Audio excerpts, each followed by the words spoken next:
안녕하십니까. 저는 한국농촌경제연구원 국제농업개발협력센터 조선미 연구원이라고 합니다.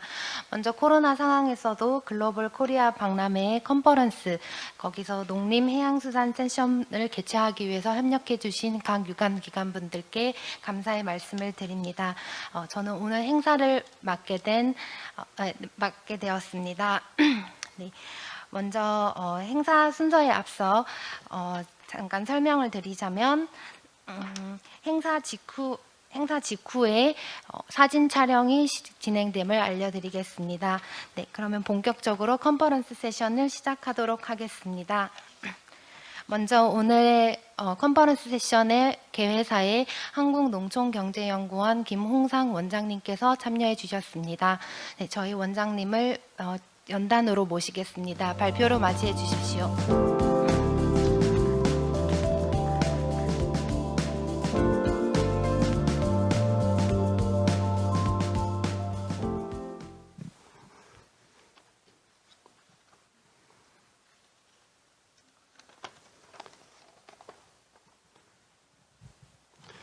예, 안녕하십니까. 한국농촌경제연구원 원장 김홍상입니다. 코로나19로 곳곳에서 많은 어려움을 겪는 상황인데 글로벌 코리아 박람회에 참석해 주셔서 감사드립니다. 경제인문사회연구회와 한국토지주택공사의 주최로 개최되는 본 행사는 포용, 공동번영, 평화, 지속가능 발전을 위한 연대와 협력의 세계 선도국가를 비전으로 하고 있습니다. 컨퍼런스 세션은 국제협력사업과 글로벌 소프트 파워, 글로벌 코리아 이니셔티브의 추진 및 전략을 논의하기 위하여 마련하였습니다. 저희 연구원은 이 컨퍼런스 세션의 농림, 해양, 수산 분야 프로그램을 준비하였습니다. 먼저 본 세션을 준비하기 위해 협력해 주신 한국해양수산개발원, 그리고 농어촌공사, 농림축산식품부, 산림청, 한국해양과학기술원, 해외농업자원개발협회 분들께도 감사의 말씀을 드립니다. 농림수산업은 개도국의 경제 및 사회 발전의 근간이자 최근에 강조되고 있는 지속가능개발 목표 달성에 필수적인 분야입니다. 우리나라는 그동안 농업 및 농촌개발, 산림, 수산업 분야의 정책적, 기술적 경험을 바탕으로 개도국을 지원하고 많은 협력을 하고 있습니다. 코로나19 팬데믹 하에서의 식량 안보와 역량 강화, 스마트 농업을 통한 디지털 뉴딜의 실현 등은 향후 농업개발 협력의 주요 과제가 될 것입니다. 그리고 해양수산업의 부가가치는 10년 후 전 세계적으로 약 3조 달러 규모로 확대될 것으로 전망되며 우리나라는 해양수산 블루 에코노미 선도국가의 잠재력을 보유하고 있습니다. 이에 따라 연안 궤도국가의 해양수산 분야의 개발 협력을 확대하는 것 또한 매우 중요한 과제라고 생각합니다. 이러한 배경에서 우리가 준비한 이번 자리는 농림해양수산 분야의 유관기관들이 함께 모여 글로벌 코리아 이니셔티브 및 포스트 코로나 시대의 국제협력 방향을 모색할 수 있는 뜻깊은 자리가 될 것이라고 생각합니다. 본 세션은 우리나라 해양농업개발 분야 현황 및 지원 정책, 해양수산 분야 국제협력의 방향, ODA 사업의 지속가능성 제고를 위한 기관 간의 연계 방안을 주제로 구성된 발표와 토론을 중심으로 진행할 예정입니다. 어려울 때일수록 지혜를 모아 협력해야 합니다. 그런 의미에서 오늘 이 자리는 미래지향적인 관점에서 한국 농림해양수산 분야의 국제협력이 나아갈 방향과 기관 간의 연계 및 협력 방안을 논의하는 귀중한 자리가 될 것으로 생각합니다. 오늘 아무쪼록 유익한 자리가 되길 희망하면서 제 개회사를 가름하고자 합니다. 감사합니다.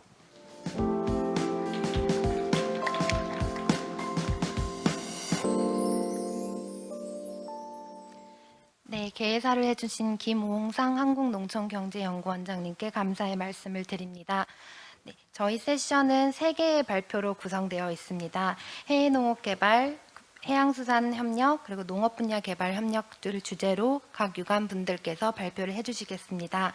먼저 첫 번째 발표는 한국농촌경제연구원 국제농업개발협력센터 김종선 팀장님께서 해외 진출 기업의 실태와 정책 지원 방안에 대한 발표를 해주시겠습니다. 네, 김종선 팀장님을 박수로 맞이해 주십시오.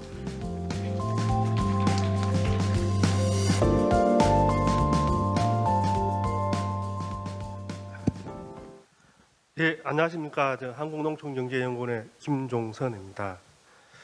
제가 이제 오늘 발표드릴 주제는 농업 분야 해외 진출 기업의 실태와 지원 방향에 대해서 발표드리겠습니다. 바로 시간 관계상 이제 바로 발표를 시작하겠습니다. 먼저 이제 목차를 보시면 오늘 그 발표 내용은 일단 우리나라 농기업의 이제 해외 진출한 현황과 그리고 이제 간단한 실태 에 대해서 말씀을 드리고, 그리고 이제 현업 자원개발 사업의 정책 목표와 성과 목표를 이제 설정하는 이런 순서로 이제 말씀을 드리겠습니다. 이제 해농업 산림자원개발협력법에 의해서 해외에 진출하고자 하는 기업들은 이제 사업계획서를 이제 신고하도록 되어 있습니다. 2020년 그 9월 기준으로 해서 모두 이제 195개 기업들이 신고를 하였고요. 2020년 오늘자로 기준으로 한다면 모두 208개 기업들이 사업 계획을 신고하였습니다. 해외 자원개발 그 신고 기업들의 유형은 크게 4가지로 나눠볼 수 있는데요. 하나는 이제 그 해외에 진출한 기업, 그리고 진출하였지만 사업을 중단하였던 기업, 아직 진출하지 않았지만 진출 계획을 가지고 있는 기업, 그리고 이제 진출 계획을 포기한 기업, 이렇게 크게 4가지로 나눠볼 수 있었습니다. 이게 이제 해외 진출한 기업들이 195개 이제 신고 기업 중에 67개 기업들이 이제 해외 진출해 있는 상태입니다. 이제 67개 기업에 대해서 저희들이 올해 이제 10월부터 11월 30일까지 전수조사, 67개 기업에 대해서 전수조사를 실시하였습니다. 여기에 이제 제가 이제 그 제시된 이 데이터들은 사실 지금 이제 그 30일까지 11월 30일까지 이제 조사를 완료하였지만 지금 데이터 코딩을 하고 분석 결과를 지금 이제 분석을 좀 준비 중에 있습니다. 그래서 여기 나와 있는 그 데이터들은 확정치가 아니라 이제 잠정치 이걸 먼저 말씀드리겠습니다. 근데 이제 해외 진출 기업들이 진출한 국가들을 보면 이제 그 동남아시아 그 CLM VIP 국가 동남아시아 국가들이 29개 기업으로 가장 많이 진출하였고요. 그리고 동남아시아를 제외한 아시아 국가들의 이제 14개 기업, 그리고 이제 러시아나 중앙아시아에 진출한 기업들이 10개 기업 이렇게 진출하였고요. 해외 진출 시기를 보면 이제 주로 26개 기업이 2011년하고 15년 사이에 진출하면서 이 기간 동안에 많은 기업들이 진출하였고요. 해외 투자 규모를 보면 이제 평균 57억 원의 이제 투자 규모를 보였는데 이제 10억 미만이 50% 이상의 그 기업들이 10억 미만의 소규모 투자를 하고 있었고요. 100억 이상의 그 투자를 한 기업들이 18%였었습니다. 그래서 이제 기업들 간에 이제 그 투자 규모가 너무 큰 차이를 보이기 때문에 평균은 57억이지만 대부분 그 소규모 투자 기업들이 많았다는 것을 알 수 있었고요. 그리고 투자 분야를 보면 주로 이제 토지 확보나 이제 농지 확보라든지 이제 토지 확보나 건축물, 시설 구축 이런 분야에 많은 투자들이 이루어졌습니다. 그 해외 진출 기업의 평균 수익률을 보면 이제 매년 2017년부터 매년 이제 수익률이 증가하고 있는 추세를 보이고 있습니다. 물론 이제 올해는 이제 코로나 때문에 증가 추세가 약간 끊기기는 했지만 그 10% 내외 수준의 이제 평균 수익률을 보이고 있었고요. 그리고 이제 해외 진출 기업에 진출한 그 사업 분야를 보면 그 전체 기업들 중에 67개 기업 중에 88%가 농축산물 생산 분야에 진출하였습니다. 그리고 거의 한 절반 정도의 그 기업들이 농축산물 유통 분야에 진출하였고요. 이 뜻은 그 하나의 어떤 분야에 진출하기보다는 하나의 분야와 다른 연계된 그 유통과 가공 그리고 판매까지 연계된 이런 복합 형태의 그 분야에 지금 많이 이제 진출하고 있었습니다. 그리고 생산 품목을 보면 이제 옥수수 그리고 밀, 메밀 이런 같은 이제 곡물류 생산을 많이 하고 있었고요. 그리고 이제 해외 인력 채용 방법을 보면 주로 이제 지인이라든지 인력 사무소라든지 아니면 현지 파트너라든지 들로부터 소개를 받아서 해외 현지 인력을 채용하고 있었습니다. 그러다 보니까 그 채용된 인력들의 어떤 그 전문성, 숙련도 이런 것들이 많이 이제 낮아 있는 상태, 미흡한 상태였었습니다. 이러한 그 애로점을 이제 기업들이 가지고 있었습니다. 이제 여기에서 이제 그다음은 이제 해외 진출 기업의 생존 분석이었습니다. 지금 이제 그 정수 조사를 끝내고 지금 이제 그 이러한 그 분석을 지금 준비를 중에 있기 때문에 여기에 제가 제시된 이 결과는 지난해 이제 작년도에 저희 연구원에서 자체적으로 실시한 그 연구 과제에서 실시한 그 연구 결과, 분석 결과를 지금 자료에서 제가 좀 제시를 하였습니다. 먼저 해외 그 진출한 시업 시점 그리고 사업 계획을 신고한 시점의 차이를 봤더니 마이너스 0.6년, 평균 마이너스 0.6년이 나왔습니다. 이 뜻은 무엇이냐면 해외 진출하기 전에 사업 신고를 하기 전에 해외 진출이 먼저 이루어졌다는 것이죠. 그러다 보니까 충분한 그 사전 조사라든지 그 정보를 습득한 측이 전에 먼저 진출이 이루어졌다는 점을 알 수 있었고요. 그리고 이제 생존율 평균 생존율을 보니까 67%였었습니다. 그리고 평균 5.9년은 생존 기간이 있었고요. 그리고 이제 3년 이내에 20%의 기업들이 철수하고 있었습니다. 그리고 이제 이 뜻은 3년이 지나고 나니까 어느 정도 안정적인 정책 추세를 보이더라 하는 것을 알 수 있었습니다.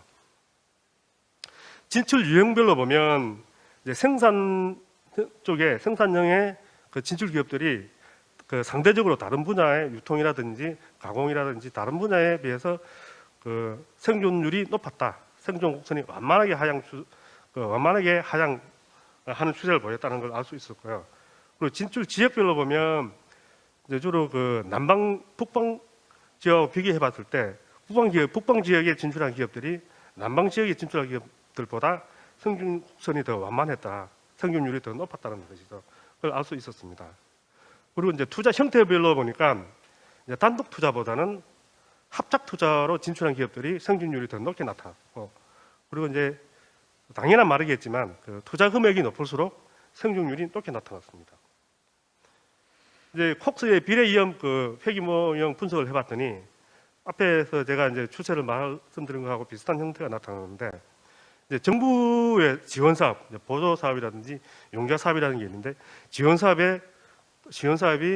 해외 진출 기업의 생존율에 아주 이제 긍정적인 효과를 보이고 있었다. 물론 이제 그 통계적으로는 융자 사업에 대한 통계적으로 유의하진 않았지만 정부 지원 사업이 기업의 생존율에 긍정적인 영향을 보였다 하더라. 그래서 기업의 정착을 높이기 위해서 역으로 말씀드리자면 기업의 정착률을 높이기 위해서 정부의 지원 사업이 조금 더 확대될 필요가 있다는 걸 알 수 있었습니다. 이제 제가 지금까지 말씀드린 거 이거는 이제 그 잠정치를 가지고 말씀드렸는데 어쨌든 그런 실태나 문제점을 요약을 간단하게 해봤더니 이제 해외 진출 지원 사업에 신고를 한 기업들의 3분의 1 수준만이 실제로 진출을 했다더라. 그러니까 상당히 좀 진출률이라고 이야기하면 좀 낮은 편이고요. 그 중에서도 신고를 했지만 실제로 진출이 이루어지지 않은 포기를 한 기업들도 44%에 이르더라. 그래서 이제 이런 해외 진출을 하고자 하는 기업들이 신고를 한 이후에 실제로 이제 진출이 이루어지기까지 어떤 정부 지원이라든지 이런 것들이 조금 더 필요하다, 강화돼야 되겠다는 것을 이제 시사점을 볼 수 있었고요. 그리고 이제 투자를 보면 실제로 이제 진출한 기업들의 투자들이 소규모 투자 기업들이 많이 있었습니다. 그래서 이게 투자가 방금 제가 말씀드린 것처럼 어떤 기업의 정착률하고도 상당히 그 긍정적인 연관을 가지고 있기 때문에 진출 기업의 투자 규모를 확대하는 방안, 용자 사업의 용자 지원 규모를 좀 늘린다든지 조건을 좀 완화해서 용자 사업을 개선하는 방향으로 그 진출 기업의 투자 규모를 확대할 필요가 있었습니다.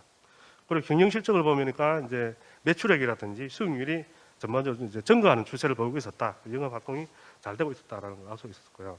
생산 쪽에서도 물론 이제 그 농축산 생산 쪽에 많이 진출하고 있었습니다. 특히 이제 옥수수라든지 이런 곡물류 생산이 많았고요. 판매를 보면 주로 이제 국내 반입들도 많이 이루어지고 있고 현지에서 직접 판매하는 경우도 많이 있었습니다. 근데 지금 이제 그리고 향후에도 국내에 반입할 계획을 가지고 있는 기업들도 많이 있었는데 우리가 이제 그 주요 곡물류에 그 공급 기반 구축, 해외 공급 기반 구축이라는 어떤 목표를 달성하자고 했을 때 이런 국내 반입을 할 수 있는 그 하려고 하는 기업들에 대한 지원 이런 것들도 한번 고민할 필요가 있을 것 같았습니다. 이제 진출 준비 그리고 사업 초기 생산 어떤 판매 이런 과정에서 이제 여러 가지 애로점이 있었는데 보아하니까 사업 그 진출 준비하는 단계에서 역시 어떤 그 교육이라든지 컨설팅이라든지 어떤 정보를 수집한다든지 하는 단계에서 많이 미흡함을 보일 수 있습니다. 제가 아까 그 생존 분석에서도 말씀드린 것처럼 계획이 철저하게 준비되지 않는 상태에서 먼저 진출하는 이런 사례가 많기 때문에 이런 진출 준비의 단계에서의 어떤 지원, 정부 지원 이런 것들이 많이 필요했었습니다. 그리고 이제 그 사업 초기에 운영 자금이 많이 들 때 사업 초기에 운영 자금이라든지 시장 정보라든지 이런 것들도 충분히 좀 제공될 필요가 있었고요. 그리고 생산이나 판매 단계에서는 아무래도 이제 그 현지의 여건, 현지의 생산 환경, 투자 환경 이런 것에 대해서 많은 애로점을 갖고 있었습니다. 그래서 이제 이런 그 농업 생산 환경이라든지 시장 환경, 투자 환경에 대해서 많은 그 정보들이 미리에 사전에 그 기업들이 진출하기 전에 진출 계획을 수립하기 전에 이런 부분들이 충분히 제공될 필요가 있었습니다.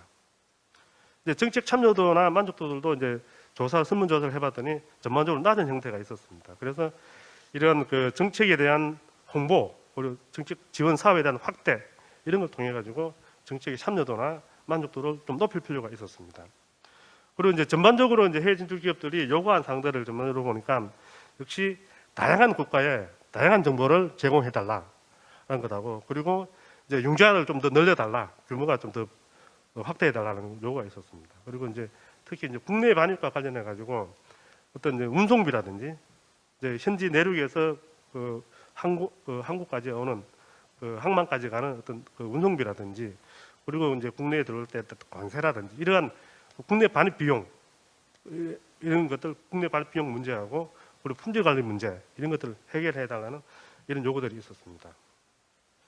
이제 그 해농 자원개발 사업의 정책 목표를 봤더니 지금 이제 2017년도에 제3차 해농 자원개발 종합계획이 수립되어 가지고 2020년까지 5개년 계획이 수립되었습니다. 여기에서 이제 제시된 정책 방향이 뭐냐면 이제 곡물 중심에서 그 농산업 전반으로 해외 진출을 활성화하자, 민간 중심의 해외 진출을 확대하자, 그리고 진출 국가를 다변화하자라는 정책 방향을 제시하였고, 그리고 농식품 산업의 해외 진출 활성화라는 정책 목표를 제시하였습니다. 근데 이제 2020년은 올해 6월에 이제 코로나 상황으로 인해 가지고 해외 곡물의 이제 안정적인 그 확보가 중요하다는 그런 계기가 되었습니다. 그리고 이제 그러다 보니까 기존의 해외 진출 활성화 어떤 정책에서 이제 또 주요 곡물류의 해외 공급망 확보, 이제 중점을 두자라고 이제 개선 방안에 의해서 이제 정책 방향이 만들어졌습니다. 그래서 이제 앞으로 향후 이런 그 해농 그 자원개발 사업의 정책 방향은 지금까지는 하나씩이라고 했다고 하면 이 두 개를 다 잡자. 그래서 농식품 산업의 해외 진출 활성화 그리고 주요 곡물의 해외 공급 기반 구축 두 개의 정책 목표를 설정하였습니다. 이 이제 그림에서는 제가 그 해농 자본개발 사업의 방금 말씀드린 성과 목표 두 개, 해외 진출 활성화 그리고 곡물류의 해외 공급 기반 구축 두 개의 정책 목표가 있고 그 하부에 각 정책 목표를 달성하기 위한 성과 목표를 제시하였습니다. 그래서 성과 목표가 있고 그리고 각 성과 목표별로 관련된 성과 지표들을 제가 이제 제시를 했는데요.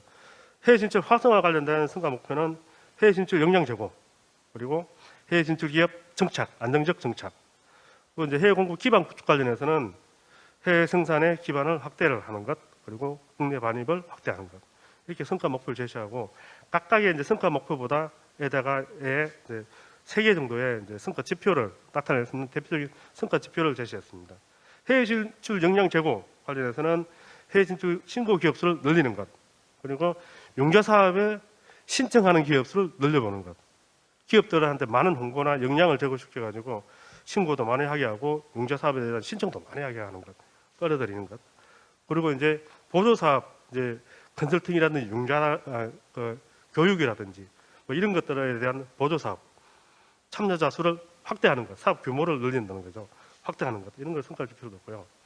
그리고 이제 해외 진출 기업의 안정적 정착 관련해서는 이제 실제로 이제 진출하는 기업들, 신고 기업 중에서 실제로 진출하는 기업들을 늘리는 것을 성과 지표로 보였고, 그리고 기업들의 정착률, 안정적으로 정착하는 정착률을 높이는 것, 그리고 이제 해외 진출한 기업들의 수익률을 높이는 것, 이렇게 성과 지표를 제시해봤습니다. 그리고 이제 곡물류의 해외 공고 기반 구축 관련해서는 이제 생산 기반을 확대해야 되는데, 생산 기반 확대 관련해서는 곡물류 생산하는 업체 수, 그리고 그 생산 면적, 생산량 이걸 늘리는 것을 성과 지표로 제시하였고요. 그리고 이제 국내 반입 확대에 관련해서는 국내 반입량을 늘리는 것, 국내 반입을 하려고 하는 업체 수를 늘리는 것, 이렇게 성과 지표를 정해봤습니다. 이런 이제 성과 지표를 놓고 성과 목표와 성과 지표를 단계별로 중요도, 상대적인 그 중요도를 이제 가중치를 좀 알아보기 위해서 저희들이 HP 설문조사를 지금 실시 중에 있습니다. 실시 중에 있는데, 오늘 제가 제시하는 이 자료에는 현재까지 그 조사된 응답을 한 전문가 9명에 대한 그 결과를 바탕으로 해서 가중치를 제가 이제 산정을 해봤습니다. 이게 이제 가중치를 보면 이제 그 정책 목표 해외 진출 활성화에 대한 가중치가 0.59, 50%가 넘는 거고요. 그리고 해외 공급 기반 구축은 0.41의 가중치를 보였습니다. 각각의 성과 목표를 보면 이제 해외 진출 활성화 관련해서는 해외 진출 역량 제고가 더 중요하다라는 걸 알 수 있어. 가중치가 높았고요. 그 곡물류의 해외 공급 기반 구축 관련해서는 역시 이제 국내 반입이 중요하다라는 가중치가 있었습니다. 각 지표별로 보면 해외 진출 역량 제고와 관련해서는 해외 진출 융자 사업 신청 기업 수가 0.54로 높게 나타났고요. 가중치가 해외 진출 기업의 정착 관련해서는 정착률이 중요하다 이게 나타났고, 그리고 이제 생산 기반 확대에 관련해서는 곡물류의 생산량이 중요하다라는 가가 나타났고요. 방립 관련해서는 국내 방립량의 가중치가 높게 나타났습니다. 이러한 그 가중치하고 이제 11개의 어떤 그 성과 지표별로 2020년 자료를 이제 적용을 했습니다. 가중치별로 각 지표별로 그 성과 자료와 지표 가중치를 적용을 해봤습니다. 해봤더니 이렇게 이제 성과 지표 값이 나왔습니다. 이제 위에 아래 단위에서부터 보면 해외 진출 역량 제고에 관련된 성과 값이 57.1, 그리고 55.9, 그리고 이제 해외 생산 기반 확대 관련해서는 145.4, 73.8.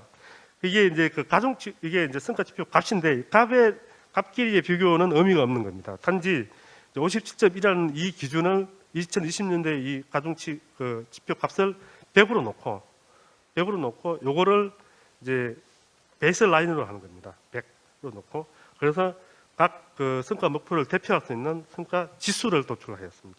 그 결과가 해외농업 당원 개발 사업 2020년 그 지수 값이 77이지만 이거를 100으로 하는 성과 지수를 정해서 이렇게 이제 2020년에 각 이제 성과 지수와 성과 목표별로 이제 100으로 놓고 향후 중장기의 어떤 성과 목표를 제시할 수 있을 거라고 봅니다.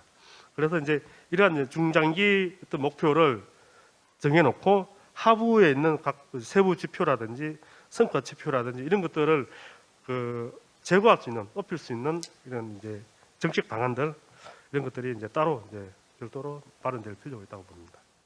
이제 이상으로 이제 발표를 마치겠습니다. 네, 우리 농기업의 해외 농업 진출 현황과 해외 농업 개발 분야의 정책적 지원 방향에 대해서 발표해 주신 김종선 박사님께 감사의 말씀을 드립니다. 네, 다음으로 한국해양수산개발원 국제개발협력센터 한덕훈 센터장님께서 SDG 달성을 위한 해양수산 분야 국제협력의 방향에 대해서 발표해 주시겠습니다. 또한 세네갈 국립선언학교 만다우 게이 교수님의 영상 발표가 있겠습니다. 한덕훈 센터장님을 박수로 맞이해 주십시오.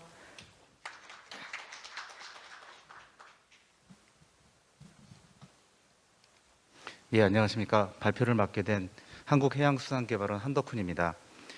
먼저 오늘 그 글로벌 코리아 박람회 농림해양수산 세션에서 발표를 할 기회를 주셔서 감사드립니다. 지체 없이 바로 발표를 할 수 있도록 하겠습니다. 제가 준비한 주제는 SDG 달성을 위한 해양수산 분야 국제 협력의 방향입니다. 그래서 크게 세 가지의 이제 파트로 나눠지는데요.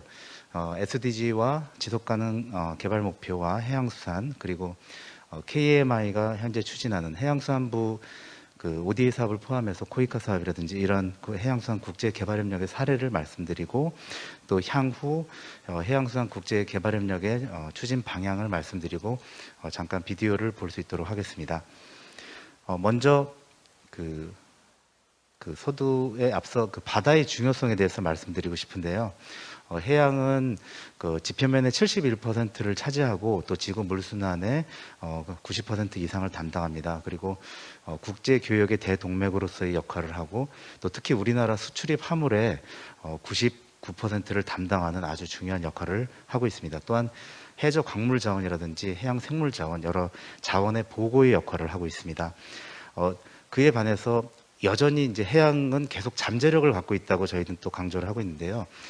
요즘 저성장의 시대에서 해양이 갖고 있는 어떤 잠재력 또는 블루 이코노미, 청색 경제의 성장과 관련해서 해양의 중요성은 계속 성장 가능성에 대해서 주목을 해야 된다고 생각합니다. 해양의 경제적 가치를 지금 보고 계시는데요. 연간 약 24조 달러에 이르는 것으로 이제 바라보고 있습니다. 여러 가지 가치를 다 합쳤을 경우를 말합니다. 그리고 해양 경제의 규모에 대해서 전 세계 해양 총 생산을 약 2.5조 달러로 지금 2.5조 달러입니다. 세계 7위 수준으로 지금 우리나라 GDP라든지 다른 국가의 GDP랑 비교하고 있습니다. 그런데 반해서 해양의 위기 상황이 있습니다. 역시 다른 분야와 마찬가지로 기후변화, 또 해양 산성화, 자원 낭맥, 그다음에 해양 쓰레기 문제, 이런 부분들이 해양의 위기 상황을 부추기고 있는데요. SDG 관련해서 특히 말씀드리고 싶은 거는 선진국들은 이런 것에 대해서 대응을 할 수 있지만 개도국에 대해서는 대응 역량이 매우 떨어진다. 따라서 이런 측면에서 ODA를 상당히 강조해야 된다라고 말씀드리고 싶습니다. 또 하나 14번 SDG 14번이 해양 관련 SDG 개발 목표이긴 하지만 해양수산 분야에서는 해양, 수산, 해운, 항만 다양한 분야가 있습니다. 14번뿐만 아니라 다른 SDG도 굉장히 관련된다고, 다양성이 있다, 이렇게 말씀드리고 싶습니다. 우리나라 ODA, 해양수산 ODA 현황에 대해서는 작년 19년도 기준으로 약 코이카 EDCF 해양수산부 부초 ODA 사업 다 합쳐서 443억 원 정도로 전체 당시 3조 2천억 원의 약 1.4%에 불과합니다. 그중 유상원조는 운송 창고 분야, 수산 유통 분야, 가공 분야 이런 부분들이 많이 지원이 되었고, 무상원조는 교육 및 역량 강화, 또 특히 수산업 분야 위주로 진행이 되었습니다. 지금 보시는 표는 참조를 하시면 될 것 같고요. 해양수산부 부초 ODA 사업에서 특정해서 말씀드리겠습니다. 지금 현재 제목은 타이틀은 연안국과의 협력으로 추진되고 있고, 올해 규모 기준은 155.8억이 되고 있습니다. 거의가 아니라 해양수산부 부초 ODA 사업은 양자 무산협력 사업으로 22개 사업이 진행되고 있습니다. 지금 올해 사업 리스트인데요. 과거에 2010년 이전에 단순 물자 지원 사업에서 벗어나 지금 현재는 해양 과학, 해양 환경, 또 수산 역량 강화, 교육 훈련 프로그램 등 다양한 프로그램들이 현재 추진되고 있습니다. 저희가 주요국 일본과의 해양수산 ODA 규모를 한번 비교를 해봤는데요. 일본은 지금 현재 132억 달러, 2018년 기준입니다. 하지만 우리는 불과 19억 달러 정도로 전체 ODA 규모는 약 일본의 14% 수준이고, 해양수산 ODA 규모 그 자체로만 비교했을 때는 일본의 약 6% 정도에 불과한 수준입니다. 따라서 상당히 향후에 더 늘려나가야 될 필요가 있다, 이렇게 말씀드리고 싶습니다. 두 번째 부분은 KMI가 추진하고 있는 해양수산 국제협력 사례입니다. 그래서 지금 보시는 부분들은 저희가 학계, 또 연구기관, 국내외 연구기관, 국제기구와 다양한 협력 사업을 추진하고 있습니다. 연구 네트워크를 구축을 했습니다. 현재 중국, 상해, 러시아 블라디보스톡, 그다음 피지, 미얀마, 페루, 스페인 라스팔마스 6군데 해외 센터를 설립해서 운영을 하고 있습니다. 말씀드리고 싶은 거는 국제개발협력센터를 저희가 운영을 하고 있는데요. 해양수산발전기본법에 의해서 해양수산부 장관의 해양수산 개발협력에 대한 의무사항 또 전문기관 지정의 근거조항이 도입되었습니다. 그래서 지난 10월 28일 날 KMI가 전문기관으로 지정되었는데요. 크게 지금도 계속 그 향후 그 계획에 대해서는 수립 중이지만 그 핵심적인 업무 사항은 저희는 사업의 발굴하고 연구 부분 그리고 관리 평가 또 네트워크와 홍보 이런 그 통계 자료 구축 이런 부분들에 중점을 두고 있습니다.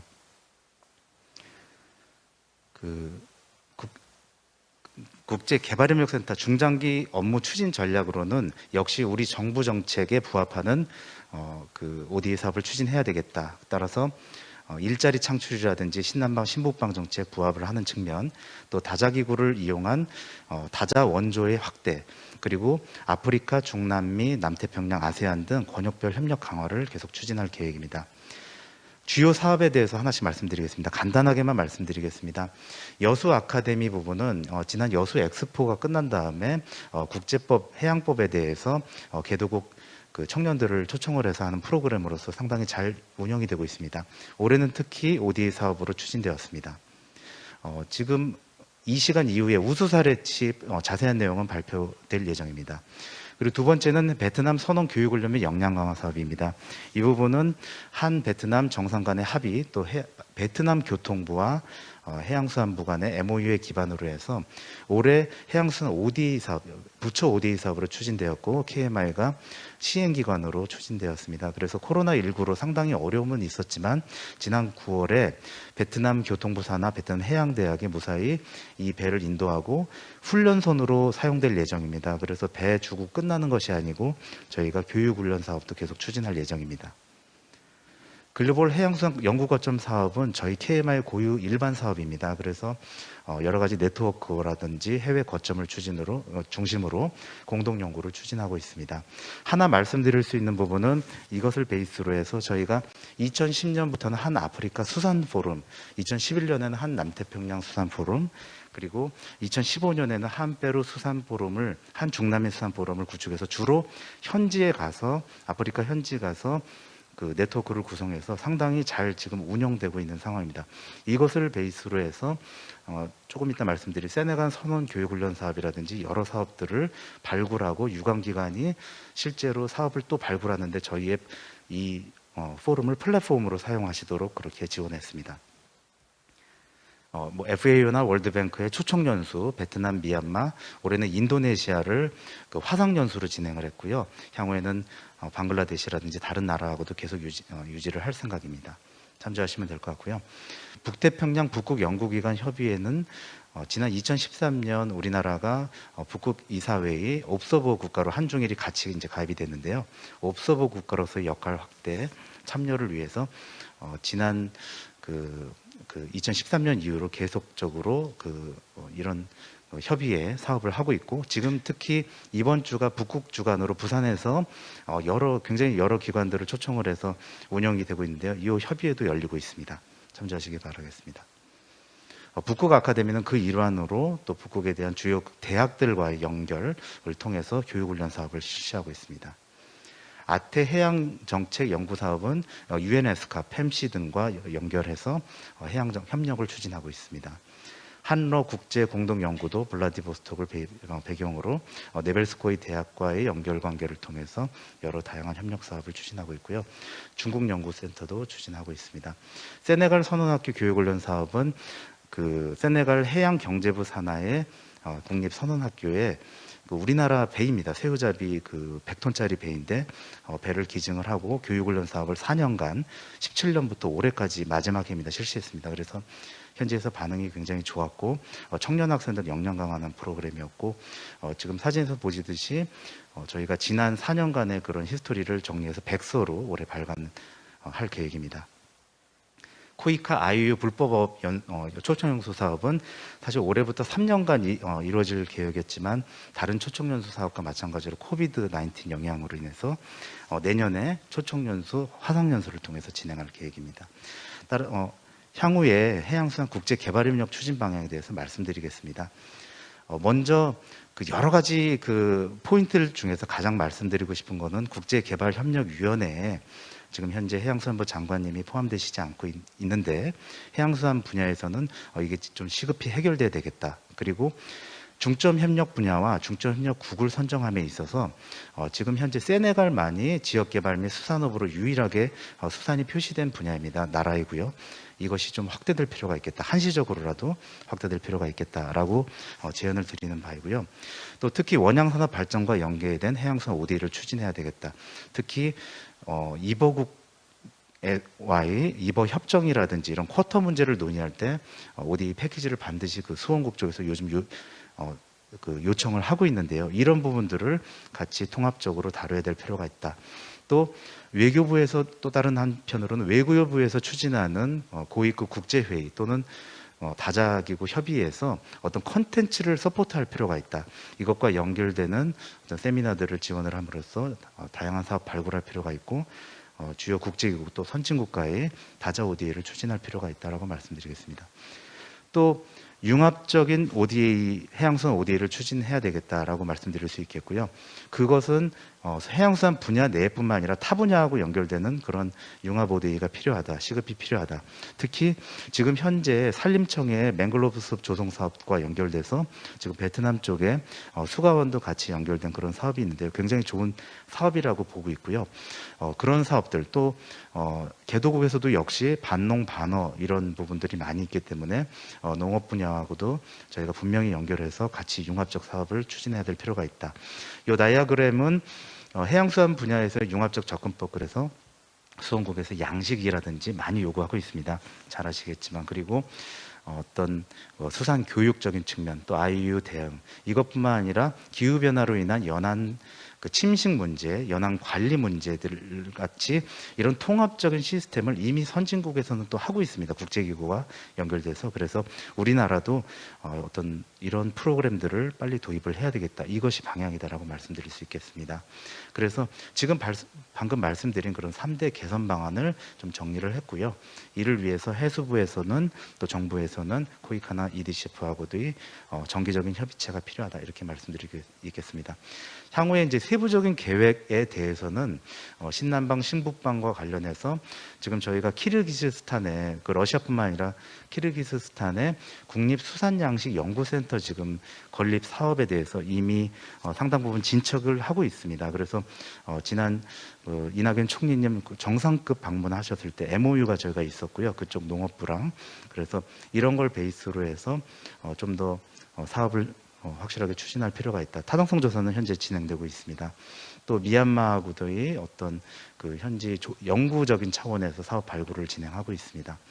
또 남태평양 피지나 키리바시와 지속 가능한 어업 등을 추진을 위한 국제 옵서버 양성 교육이라든지 또 서부 아프리카 지역에서 가나, 특히 가나나 세네갈 등과 수산 교육 등 고등학교라든지 여성 어업인 역량 강화, 또 해외 어항 구축을 위한 그런 사업들을 위해서 타당성 조사를 진행할 필요가 있다라고 말씀드릴 수 있겠습니다. 그 자료 화면을 좀 틀어주시면 감사드리겠습니다.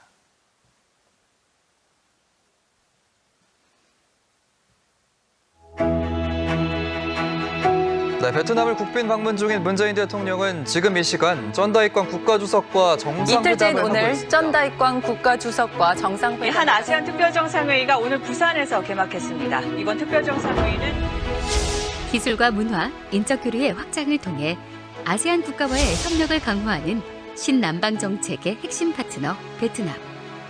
해양수산 분야의 전략적 우호 관계를 더욱 공고히 하기 위해 특별한 사업이 추진되고 있습니다. 한국해양대 소유인 한나라호를 공공기관인 한국해양수산개발원이 매입해 공적개발 원조 방식으로 베트남에 무상 양효하고 지속적인 선박 운영 실무 교육을 통해 베트남 청년 선원들의 역량을 강화하는 사업입니다. 작년에 한 아세안 정상회의에서 해수부와 현지 교통부 간의 MOU에 근거해서 이제 사업이 추진되었습니다. 저희 해양수산부 ODA 2020년 무상원조 사업을 추진되었고요. 저희 KMI가 이제 주된 사업기관으로 실시되었고, 그리고 배를 그냥 주는 것으로 끝나는 것이 아니고 지금 현재 우리나라의 베트남 그 선원들이 굉장히 많이 지금 들어와 있는데요. 향후에 이들의 역량 강화를 체계적으로 추진하기 위해서 교육 훈련에 또 방점을 둔 그런 사업을 ODA 사업으로 추진할 그럴 예정입니다. 그동안 대형 실습선이 없어 해기사 양성에 어려움을 겪었던 베트남 해양대학교의 요청에 따라 퇴역 실습선인 한국해양대학교의 한나라호가 3개월간의 대대적인 수리를 거쳐 베트남으로의 출항을 준비하고 있는데요. 1993년에 취항해 무려 27년간 해양 실습선으로 소임을 다한 3,640톤급 한나라호. 실습선으로 건조된 만큼 일반 선박과 달리 두 곳의 선교와 기관실을 갖추고 선내에 강의실과 도서관, 스포츠센터 등의 교육실도 구비하고 있습니다. 승무원 50명과 실습생 152명이 승선할 수 있죠.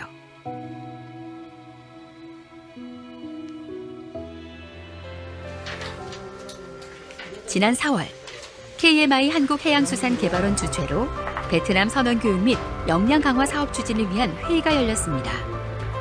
한나라호 무상 양여 외에도 선원교육을 위한 기술과 경험을 공유하고 인적 교류까지 아우르는 다양한 지원 방안을 모색했습니다. 그리고 드디어 지난 9월 코로나로 몇 차례 연기됐던 한나라호 베트남 양여 출항식이 열렸습니다. 작은 인연에서 시작해 더 큰 협력으로 정부 각 부처의 긴밀한 소통과 많은 이들의 땀으로 일궈낸 결실인데요. 덕분에 베트남 해양대는 학부 과정에서 자체적인 실습이 가능해졌고 우리나라 역시 수준 높은 외국인 선원의 수급이 반드시 필요한 상황입니다. 이번 사업을 통해 한국과 베트남, 양국의 상생 협력이 해양수산 전 분야로 확대될 전망입니다.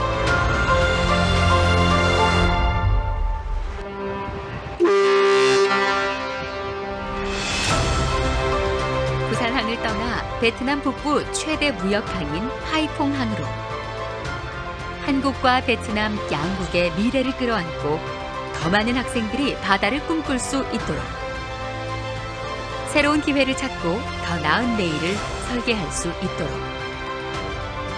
이제 아시아를 향해 뻗어가는 한나라호의 새로운 도전이 시작됩니다. 더 큰 우정으로 함께 손잡고 뜨겁게 끌어안을 그날을 위해 더 크게 성장할 우리 모두의 내일을 위해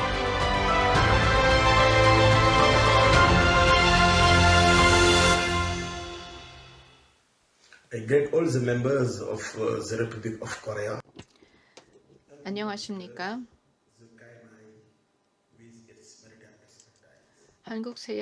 한국해양수산개발원 여러분, 그리고 내외 기업인 여러분, 안녕하십니까? 대한민국에서 세네갈에 훈련용 실습선을 제공해 주신 데 대해서 감사의 말씀을 드립니다. 대한민국 정부는 아프리카 서부 연안 지역 국가들의 어항 구축과 발전을 위한 사업을 시작하셨습니다. 이 프로그램의 주요한 목적은 바로 아프리카 서해 연안 국가들의 역량을 강화하고 또 경제를 발전시키기 위한 것입니다. 이 목표를 달성하기 위해서 2015년 12월 선원 훈련용 선박 공여가 이루어졌습니다. 세네갈 수산해양경제부에 이렇게 훈련용 실습선을 공여해 주셨는데 이 실습선을 활용해서 선원 역량을 강화하고 해상 안전을 관련된 교육을 할 수 있을 것입니다. 세네갈에서 수산업은 지역 경제의 정말 중요한 부분을 차지하고 있습니다. 그리고 수산업이 우리의 수입원 중에 중요한 부분입니다. 그리고 약 20%의 인구가 수산업에 종사하고 있습니다. 하지만 많은 해양 오염 문제가 심각하기 때문에 세네갈에서는 이러한 문제를 다루어야 합니다. 해양 오염으로 인해서 해양 동식물들의 피해가 되고 있고 그뿐만 아니라 선박에도 위협이 되고 있습니다. 이 자리를 빌어서 대한민국 정부가 이렇게 훈련용 실습선을 공여해 주신 데 대해서 감사의 말씀을 드립니다. 또한 이러한 선박을 활용해서 해양 오염을 제거하고 또 학생들이 더 나은 역량을 갖출 수 있도록 교육을 할 수 있을 것입니다. 다시 한번 진심으로 감사의 말씀을 드립니다. 이번 시습선을 활용해서 세네갈은 수산업의 생산성을 높일 수 있을 것이며 또한 더 나아가서 지속가능 개발 목표 달성에 도움이 될 것입니다. 감사합니다. 예, 감사합니다. 발표 모두 마치겠습니다. 감사합니다.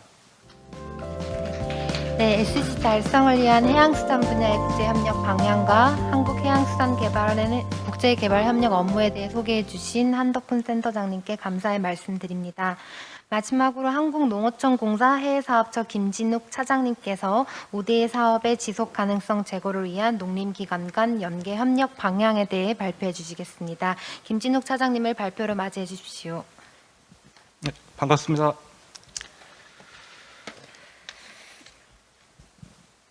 네, 반갑습니다.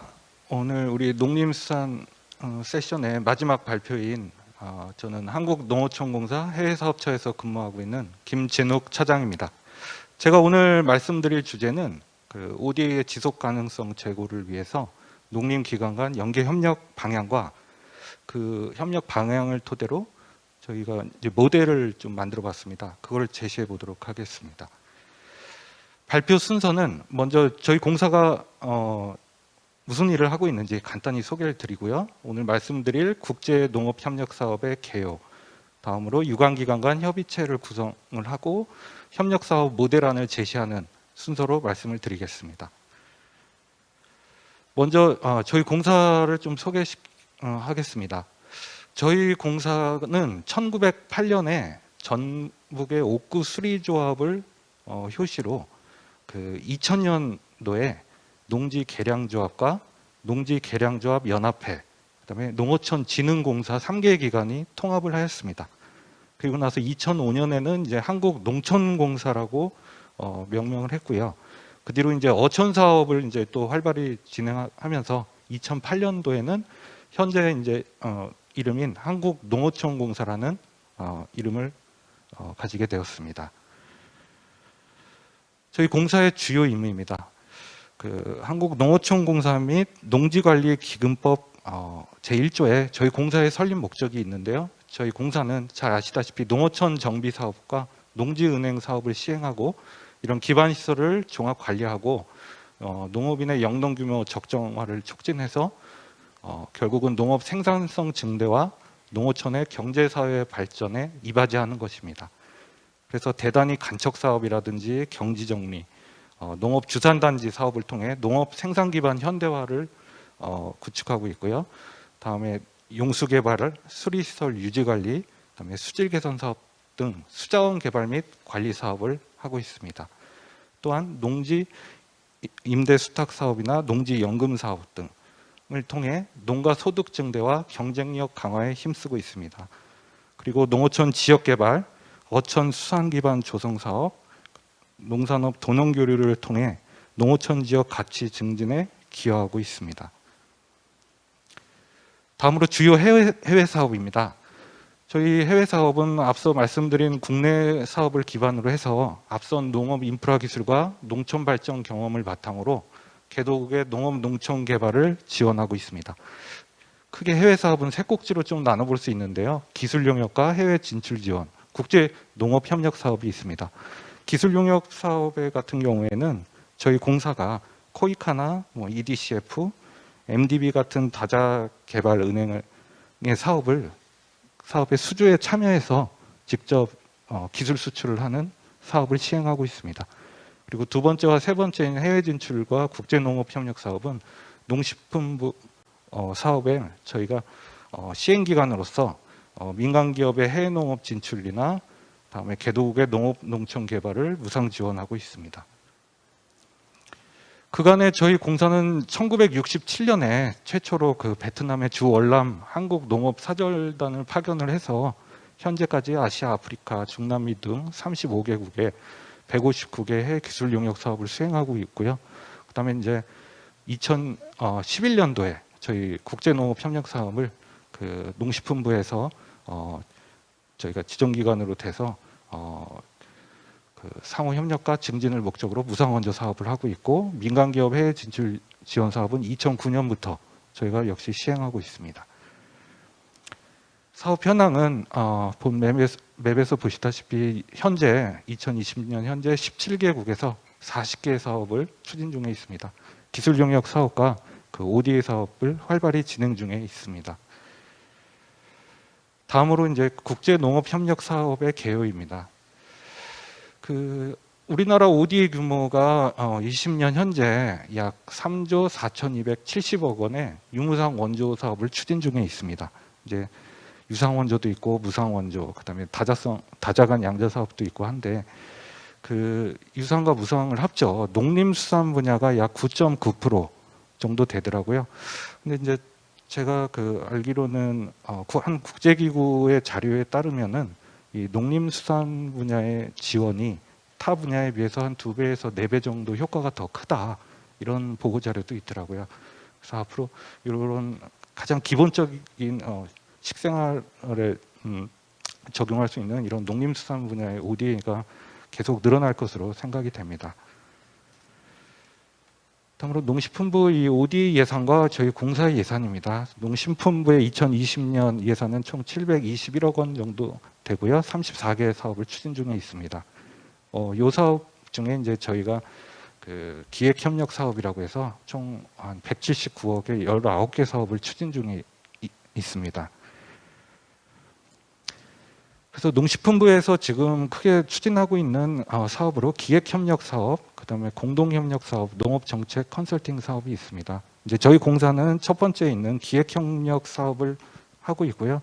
요거는 이제 국별 협력 전략에 따라 그 수원국의 농업 농촌 개발을 위해서 그 인적 물적 수단을 결합하여 지원하고 있습니다. 이제 시설 구축해주고 기자재 지원, 다음에 역량 강화 교육 등을 패키지로 종합적으로 추진하고 있습니다. 그리고 이제 국제기구하고 농식품부가 사업 약정을 체결해서 글로벌 이슈에 공동 대응하는 사업을 하고 있습니다. 다음으로 농촌경제연구원에서 그 사업 성과 확산 사업인 그 컨설팅 사업인 카펙스 사업을 수행하고 있습니다. 공동 조사라든지 정책 워크숍, 초청 연수 등을 통해서 사업을 수행하고 있습니다. 그래서 화면에 보시다시피 저희가 이제 지금까지 2011년부터 사업을 하면서 크게 이런 소득 증대를 위한 인프라 구축 사업, 관계용 댐 저수지들을 설치하고요, 양수장, 배수장, 시범포 구축을 하고, 또 이제 RPC나 DSC 등 수확후 처리 시설들을 건설하였습니다. 또한 농산물 가공 시설도 구축을 하였고요. 다음에 생활환경 개선 사업, 마을 주민들을 위한 마을 센터 건립이라든지 식수 개발, 마을 안길 포장 이런 사업도 했고, 또 역량 강화를 위해서 현지에서 영농기술 이전 교육도 시키고, 국내에 또 수원국 공무원이나 농민들을 초청해서 초청 연수를 통해 역량 강화를 많이 하였습니다. 세 번째로 이제 유관기관 간 협력 방향에 대해서 좀 말씀을 드리겠습니다. 저희 농식품부하고 공사는 2018년부터 융합 프로그램을 진행 중에 있습니다. 주로 이제 농진청하고 많이 하고 있고요. 외교부, 코이카, 식약청, 산업부, 기재부 등과 지금 융합 프로그램을 진행하고 있고요. 2018년에 이제 6개 프로그램 정도를 진행하다가 올해부터는 이제 한 14개 프로그램으로 확대되었습니다. 주로 이제 농진청하고 연계를 많이 하는데요. 농진청에서는 이제 특정 품목에 그 현재에 맞는 특정 품목의 품종 개량, 증식, 그다음에 이제 그걸 개발해서 보급, 이런 R&D성, 기술성 교육을 많이 하고 있고요. 저희 공사는 이제 그 실증을 바탕으로 해서 그 생산, 판매, 유통, 저장에 관련된 그 시설 구축이나 기자재 지원, 그다음에 기술 교육 등을 실시하고 있습니다. 그래서 이 연계 협력이 왜 필요하냐 생각을 해봤더니 이제 영농센터 지원 사업이나 관계시설 사업, 낙농기술 사업 등 개별적으로 이제 사업을 진행하고 있습니다. 저희가 따져보니까 한 평균 사업비가 한 35억 원 정도로 사업비가 들더라고요. 그래서 이제 물론 이 사업의 성과들도 많이 나타나고 있습니다. 역량도 강화됐고 생산력 증대나 영농 환경 개선, 기술 전수도 많이 됐는데 이렇게 이제 단편적 개별적으로 이제 지원을 하다 보니까 좀 지속성에는 조금 한계가 있지 않나 이런 좀 반성도 하게 되고요. 또 개별 사업 추진을 하니까 각 기관들이 전문가 육성에 좀 어려움이 있지 않나 그런 한계점이 있었습니다.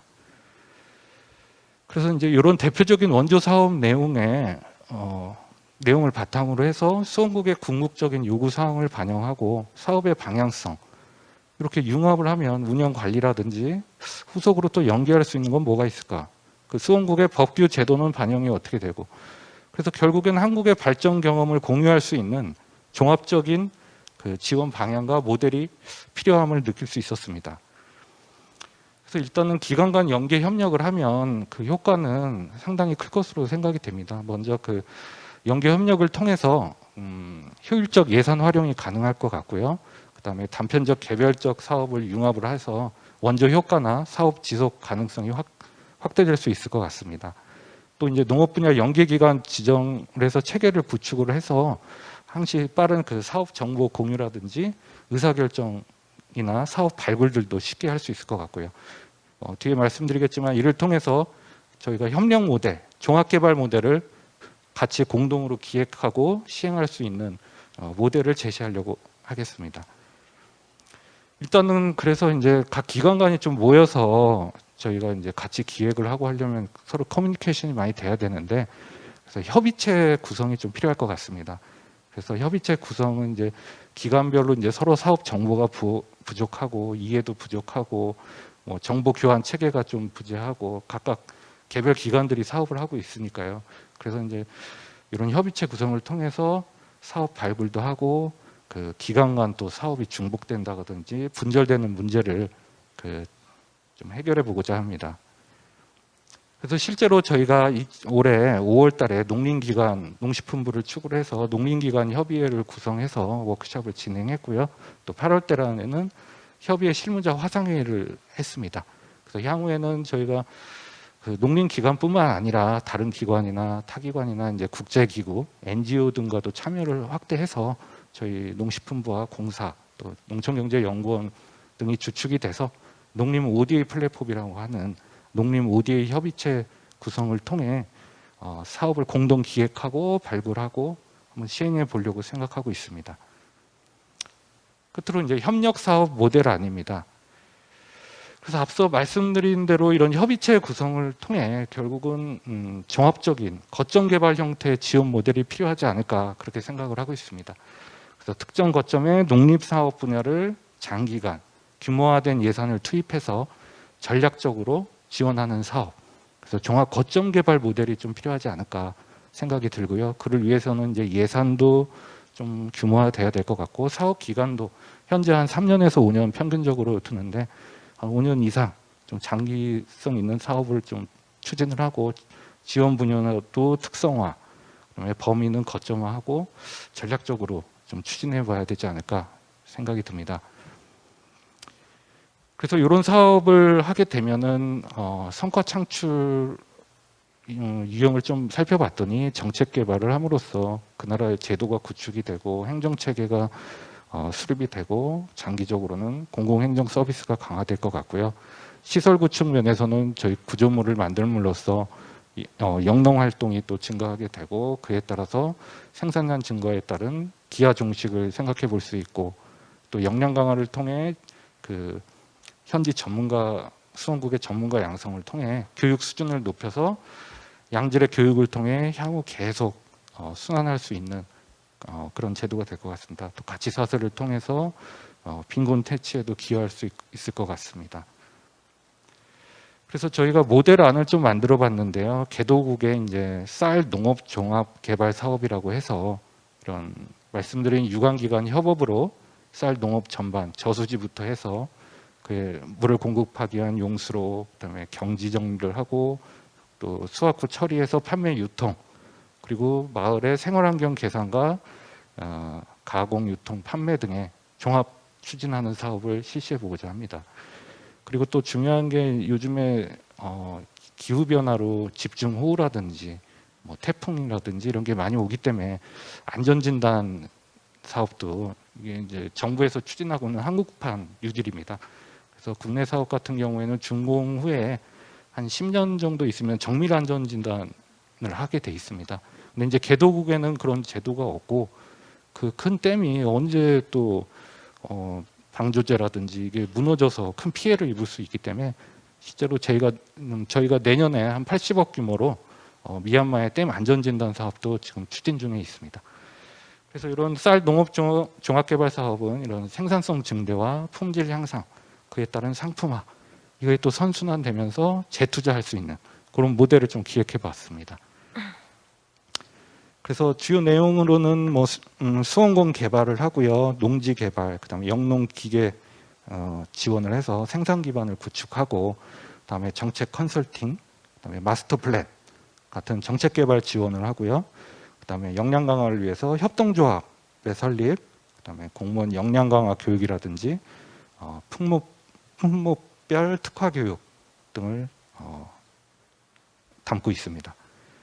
그리고 이제 품목별 종자 개발과 보급 지원을 통한 우량 종자를 좀 보급하고요. 가공, 저장, 그다음에 판매까지 이런 수익의 재투자를 통한 선순환 구조를 만들어 보려고 합니다. 또 이제 마을 입장에서는 특성화 마을이라고 해서 생활 여건도 개선하고 경관이나 이제 그 지역의 특산품 등을 이용해서 관광 자원을 개발하고 이런 기반 조성을 하는데 힘쓰려고 합니다.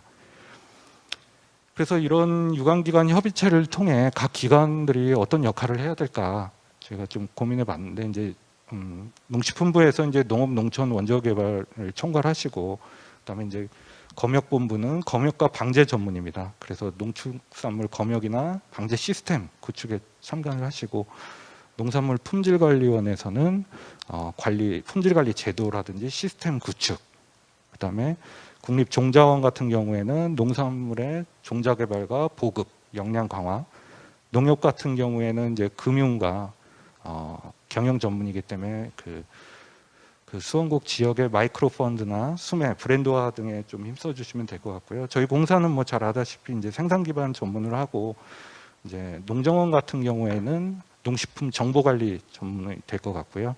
축산물 품질 평가원 같은 경우에는 축산 제도 및 시스템이라든지 역량 강화, 그다음에 농기계 조합에서는 농기계의 보급, 수리, 다음에 그 나라에 맞는 그 농기계를 개발하는 게 중요할 것 같습니다.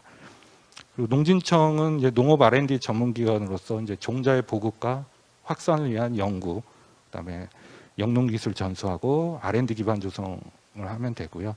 산림청 같은 경우에는 이제 산림 복원이나 조성, 뭐 탄소 중립 마을이라든지, 그다음에 혼농 임업, 또 재생에너지, 에코투어 이런 사업을 연계할 수 있을 것 같습니다. 그리고 농경연 같은 경우에는 잘 아시다시피 정책 컨설팅과 마스터 플랜을 수립해서 전체적인 방향을 이끌면 될 것 같습니다. 이렇게 이제 모델을 만들어서 실제로 사업을 하면 이제 기대 효과로서 수확량이 증대되고 생산 체계가 효율화, 고품질 농산물을 통해서 식량 증산 효과가 있을 것으로 생각이 들고요. 그다음에 고소득 농산물이나 그 인력 운영 효율화를 통해 농가 소득의 증대에 기여할 것 같습니다.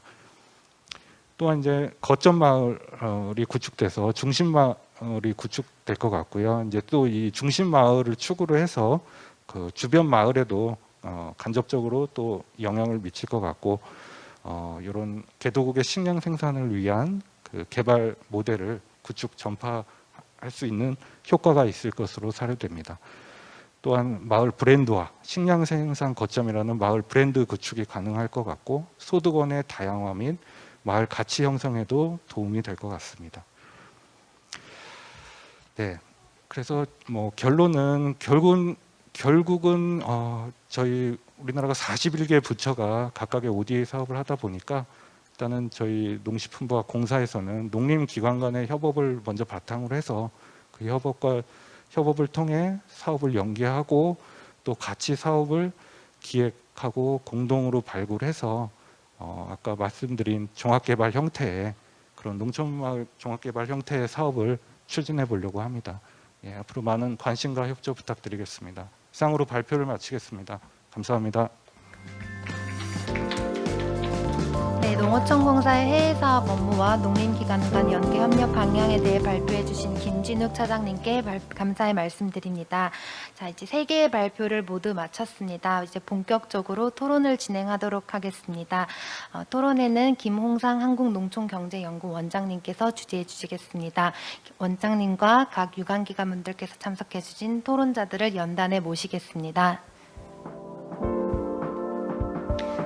그리고 온라인으로 토론에 참석해 주신 2개 유관기관 분들께서도 함께 참여해 주시면 감사하겠습니다.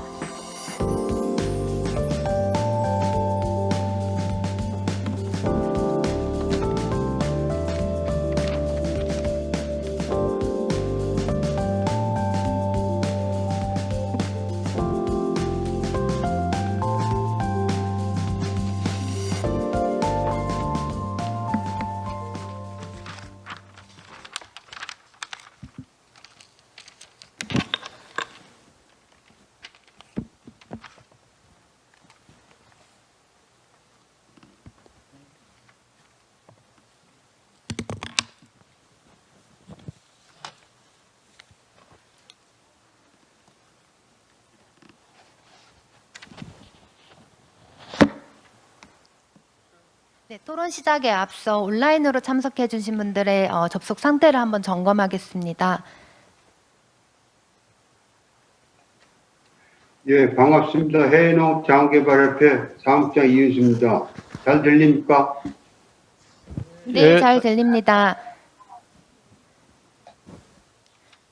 네, 농림축산식품부 주원철 과장님께서도 잘 접속되시는가요? 예, 잘 있습니다. 안녕하세요. 농식품부 국제협력총괄과장 주원철입니다. 예, 반갑습니다. 오늘 이 세 분의 발표와 네 분의 토론자분을 모셨습니다. 저에게 주어진 토론 시간이 25분입니다. 그래서 네 분의 토론자들께서는 4분, 많아도 5분을 넘지 않으시게 토론을 좀 해주시고요. 그래서 우선 오늘 토론자분들 네 분을 소개해드리고 그 토론의 순서는 여기 현장에 와 계신 두 분이 먼저 토론을 해주시고 그 온라인으로 참석해주신 두 분이 뒤에 토론하는 걸로 하겠습니다. 우선 조금 전에 온라인으로 소개된 농림축산식품부 국제협력총괄과 주원철 과장님 토론에 참석하셨습니다. 반갑습니다. 반갑습니다, 원장님.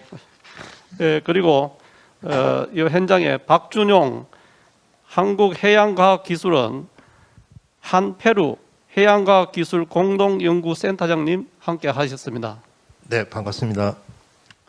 예, 그리고 산림청의 해외자원 담당관으로 계시는 한태식 담당관님 와 계십니다. 네, 안녕하세요. 그리고 해외 농업자원개발협회 사무국장으로 계시는 이원수 국장님 온라인으로 참석해 계십니다. 네, 반갑습니다. 예, 그러면 토론 순서는 박준용 센터장님이 제일 먼저 하시고 그리고 한태식 산림청의 해외자원 담당관이 두 번째 토론해 주시고 그리고 해외 농업자원개발협회 이원수 사무국장님이 세 번째 해주시고 그리고 농림축산식품부 주원철 국제협력총괄과장님이 토론해 주시는 걸 하겠습니다. 그러면 박준용 센터장님 토론 말씀 듣도록 하겠습니다. 예, 안녕하십니까. 한국해양과학기술원의 박준용입니다. 저는 지금 해양 분야로 이제 초청이 돼서 지금 발표하는 걸로 돼 있는데요. 그러니까 제가 이제 한페루 센터 소장을 맡으면서 겪은 경험을 중심으로 제 의견을 말씀드리려고 합니다. 그러니까 한페루 센터에서 지금 진행하고 있는 것들이 뭐냐면 중남미 지역과 해양 과학 기술 교류를 증진하기 위해서 이제 생긴 건데 현실적으로는 어떻게 보면은 이제 개도국 지원 프로그램 ODA 프로그램을 지원을 강화하기 위해서 굉장히 노력 중이고 있습니다. 근데 현실적으로는 실질적으로 이루어진 사업은 없습니다. 그러니까 그런 이유에 대해서 지난 몇 년 동안에 해온 거를 이제 분석을 해봤을 때 사실 이제 저희가 이제 선진국하고 미국이나 유럽이랑 해양 과학 기술로 뭔가를 진행을 할 때는 예산적인 문제를 제외하고는 시스템이나 사고 방식이 비슷하기 때문에 크게 문제가 없습니다. 근데 실질적으로 저희가 이제 지원을 하고자 하는 이 개도국들과의 뭔가 지원을 하겠다고 하는데도 불구하고 사업이 잘 안 되는 이유가 뭘까에 대해서 이제 분석을 해봤을 때 첫 번째로는 저희가 이 지원을 한다는 것을 기준을 갖다가 너무 우리 기준으로 세운 거 아니겠느냐. 그러니까 어떻게 우리 사고 방식으로 저쪽에도 당연히 그럴 거라고 생각을 하고 이제 사업을 진행하다 보니 시간차나 여러 가지 생각이 좀 부족한 면이 많이 생기는 것 같아요. 그러니까 저희가 이제 만약에 향후에 이제 이러한 글로벌 시대에 외국과 대응을 하고 뭔가를 진행을 한다고 했을 때, 특히 개도국하고 뭔가를 한다고 했을 때 무작정 준다는 생각보다는 그 상대국에 대한 이해가 먼저 필요하지 않나라는 생각이 듭니다. 그리고 두 번째로는 그런 상대국 이해가 있은 다음에 무조건 지원을 한다라기보다는 교육 기능을 좀 강화를 하는 게 좀 필요하다는 생각이 들었습니다. 그러니까 지금 코로나19 이전에는 이제 ODA 사업을 진행을 한다고 했을 때 그 상대 수혜국 쪽에서 항상 얘기하는 것이 뭐를 해달라, 뭐 지어달라, 뭐 그런 식으로 요청이 많았는데 지금 이제 코로나19 때문에 직접 대면 접촉이 힘들어지는 상황에서는 그들이 이제 다시 요청하기 시작하는 게 교육 기능입니다. 그러니까 저희 이제 해양 분야 같은 경우에는 이제 개도국들이 1차 산업 위주로 이제 돌아가는 국가들이 많기 때문에 양식 분야에 굉장히 관심이 많거든요. 수산 양식에. 그러니까 요즘 연락 오는 것을 기준으로 치면은 인터넷으로 화상으로 교육 프로그램을 진행해 줄 수 있겠느냐라는 거 이제 그 요청이 들어오고 있고, 그다음에 두 번째로는 이제는 어떻게 보면은 자기네들도 이익적인 면에서 생각만 하다가 교육이란 기능이 들어가기 시작하니까 자기네한테 심각한 문제가 되는 해양 쓰레기 아니면 그 다음에 또 연안 침식, 그러한 그 현실적인 문제에 대해서도 좀 도움을 받기를 굉장히 요청을 많이 들어오고 있거든요. 이러한 그 교육 기능을 통해서 어떤 식으로 우리가 과학적으로 접근을 하고 현실적으로 해결하는 우리 시스템을 갖다가 그 개도국한테 전수해주고 나서 그 다음에 이제 실질적인 ODA 지원을 할 수 있게끔 프로그램을 짜서 진행을 하는 게 좋지 않을까라고 생각이 듭니다. 그래서 그러니까 저희 한국해양과학기술원 같은 경우에도 지금 ODA 프로그램을 한 7개 정도를 진행을 하고 있거든요.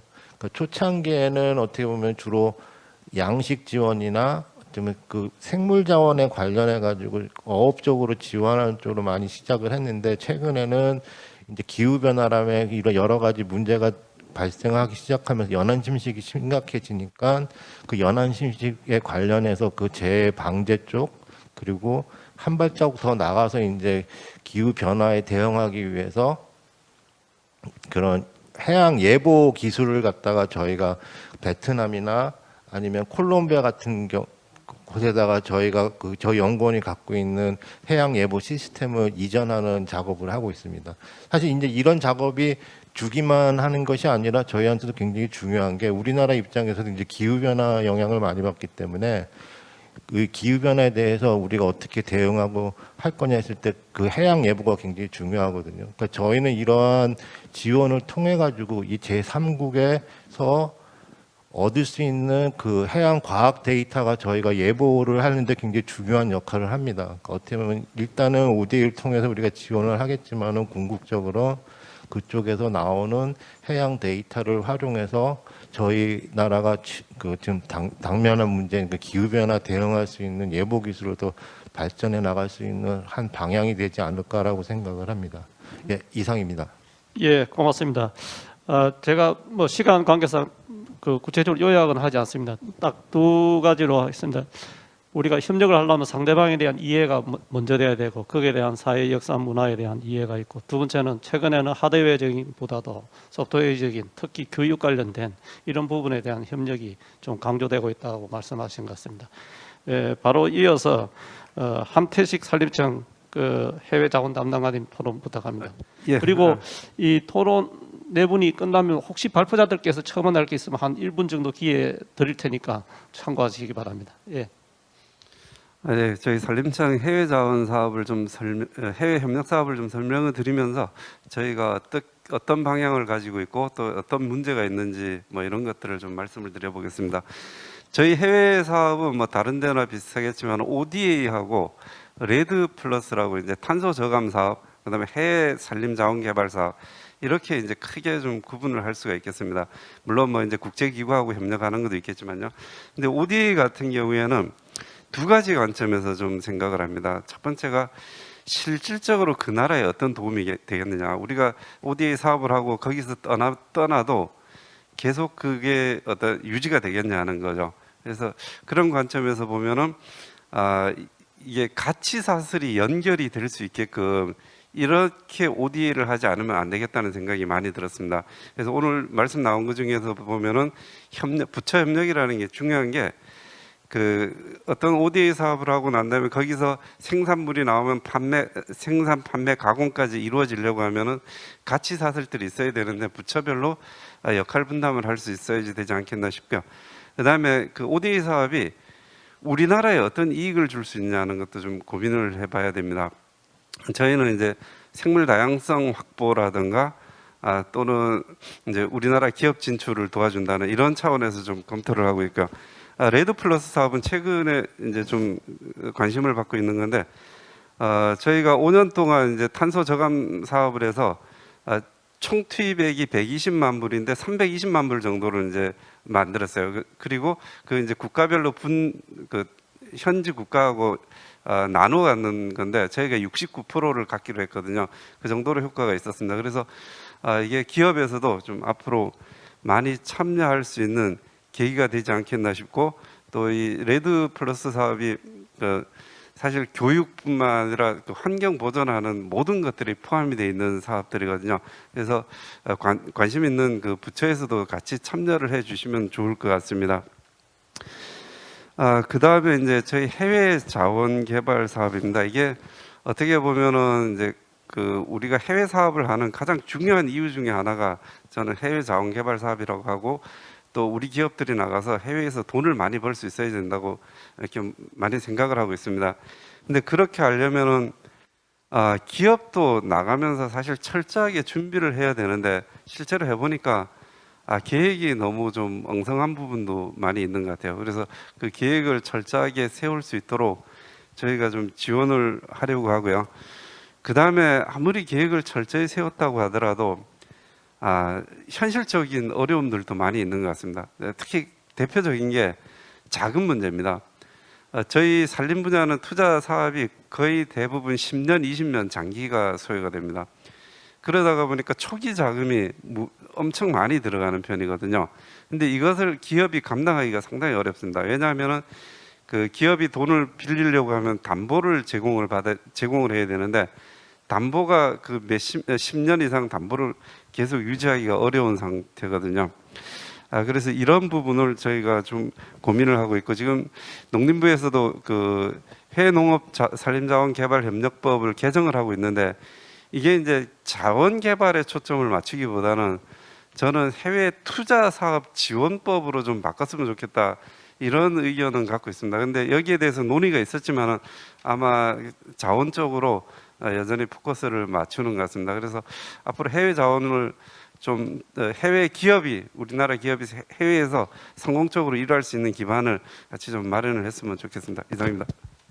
예, 고맙습니다.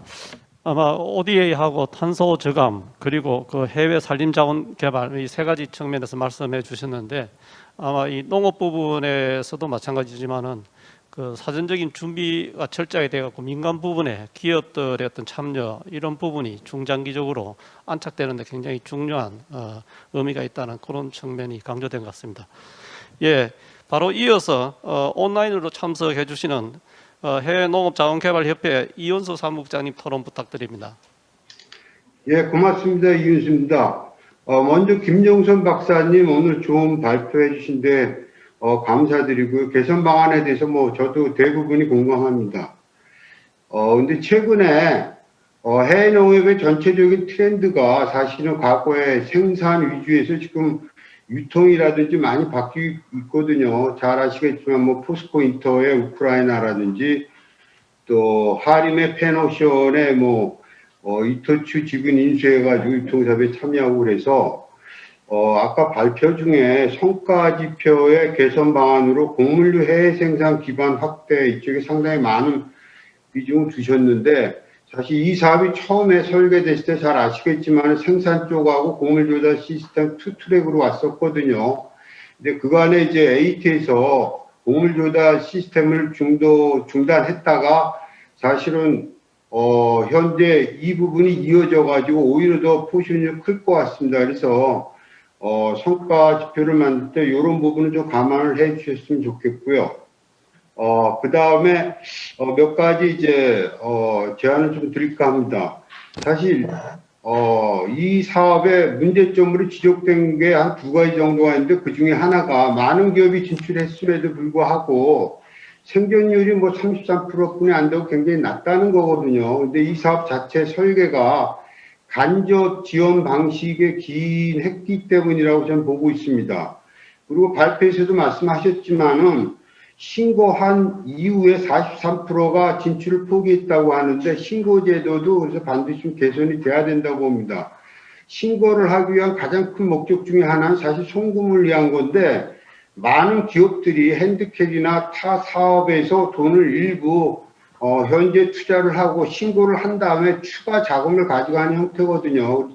그러다 보니까 신고만 해놓고 사업이 여의치 않으면 중단한 사례가 많다고 봅니다. 그래서 저는 송금을 위한 신고 시에는 임시적으로 신고를 허가해주고 뭐 허가사항도 아니지만은 그 다음에 현재 사고를 하고 난 다음에 확정 신고로 가름해가지고 앞으로는 이 신고 기업 수를 계산하는데 중단한 기업을 빼고 가야 되지 않을까 좀 그런 생각입니다.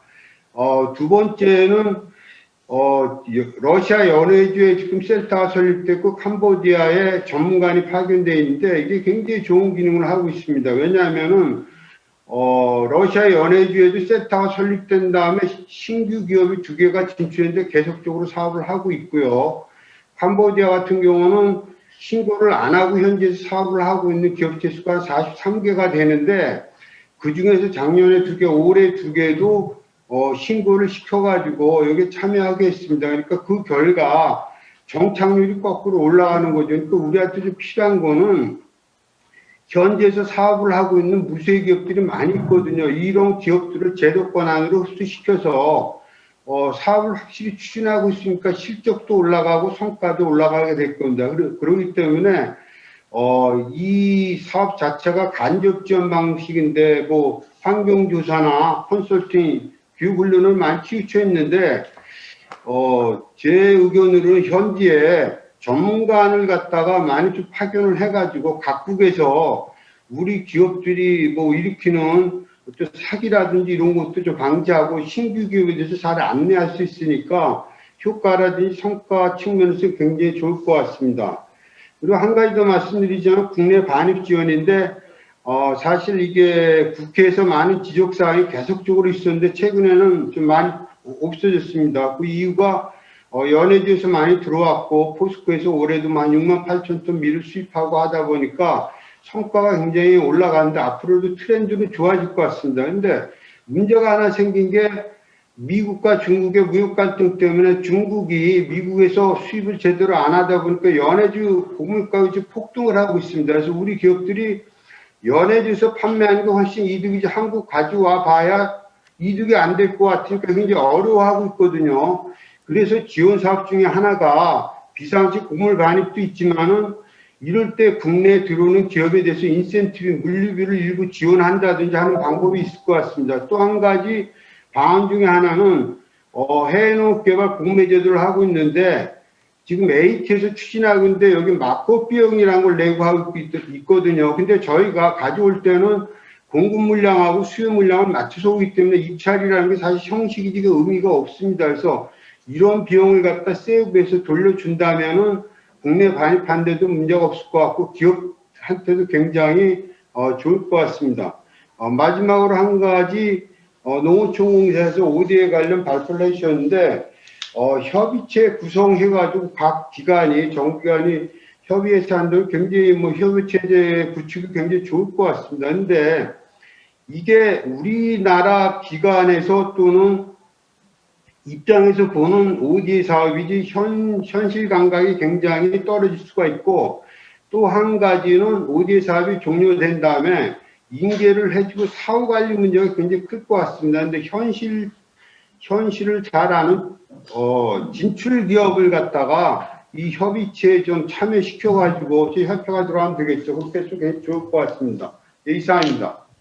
예, 이현숙 국장님 아주 그 현장의 그 구체적인 애로나 이런 것을 좀 어떻게 해결해야 할 것인가 이 부분에 대해서 아주 중요한 포인트들을 조목조목 참 잘 해주신 것 같은데, 특히 그 최근에 어떻게 보면 그 우리나라에서도 식량계 코로나 이후에 식량계 이런 굉장히 중요한 부분에서 해외 개발 협력의 실질적인 성과를 어떻게 낼 것이냐, 그 성과 지표 문제도 있고, 그와 관련해서 그 현장의 어떤 인프라를 구축하는 부분도 있지만 반입 과정에 대한 어떤 그 물류 체계, 그리고 그 과정에서의 구체적 애로사항, 이런 부분에 대해서 좀 더 종합적이고 또 구체적인 그 참여 기업들의 어떤 애로를 그 구체적으로 좀 이해하는 그런 것이 필요하다고 했습니다. 그래서 그 관련해서는 아마 그 마지막 토론자인 주원철 과장님께서도 그런 상황을 잘 파악하고 있으리라 생각하고, 그런 것을 포함해서 주원철 과장님 토론 부탁드립니다.